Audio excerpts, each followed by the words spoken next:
तो हरे पतली कमर हरिनाथ तो फाइनल दोस्तों खेसारी लाल के गाना आया जिस गाने का टाइटल था पतली कमर। और यार क्या ही बताओ इस गाने के बारे में, क्या ही जबरदस्त गाना यार। वीडियो क्वालिटी नए चैनल पे वीडियो क्वालिटी बहुत हाई रखा गया, बहुत हाई, मतलब पूरा पिघला के रख दिए खेसारी लाल यादव ने। बहुत ज़बरदस्त गाना यार। गाने में एक्ट्रेस ने पूरा हिला के रख दिया, मतलब पूरा एकदम खड़ा कर देती है। बहुत ज़बरदस्त लगता है यार। और गाना गाए खेसारी लाल यादव और शिल्पी राज मैम ने। गाने का राइटर शिल्पी राज मैम ने लग गया भुला गया ना, तो कोई नहीं, शिल्पी राज मैम ने सही से गाया। थोड़ा बहुत मिस्टेक हो रहा है मुझसे। एक्ट्रेस ने कमाल किया जो 2000 बिग बॉस 12 में ये शायद से आई थी, थोड़ा नाम भूल रहा हूँ यार, कृति वर्मा कुछ नाम है, कृति वर्मा ही नाम है दोस्तों, कमेंट करके बताओ तो यार, भूल रहा हूँ थोड़ा नाम, कृति वर्मा ही शायद से नाम है।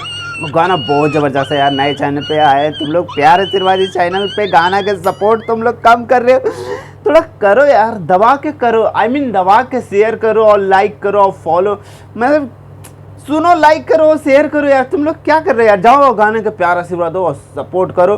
पतली कमर सर्च करो और कमर धुआं कर दो। तुम लोग क्या करते हैं यार, क्या करते हैं ना? तो मेरे चैनल पे तुम लोग सपोर्ट दिखा रहे हो, नहीं तो वहाँ दिखा रहे हो। हे हरिनाथ, हे प्रभु, हे जगदेमा, इन लोग को उठा ले। इन लोग को तो ज़्यादा कुछ नहीं बकचोदी करता हूँ। बाय, लव यू, मिलता हूँ नेक्स्ट अपडेट के साथ। Love you.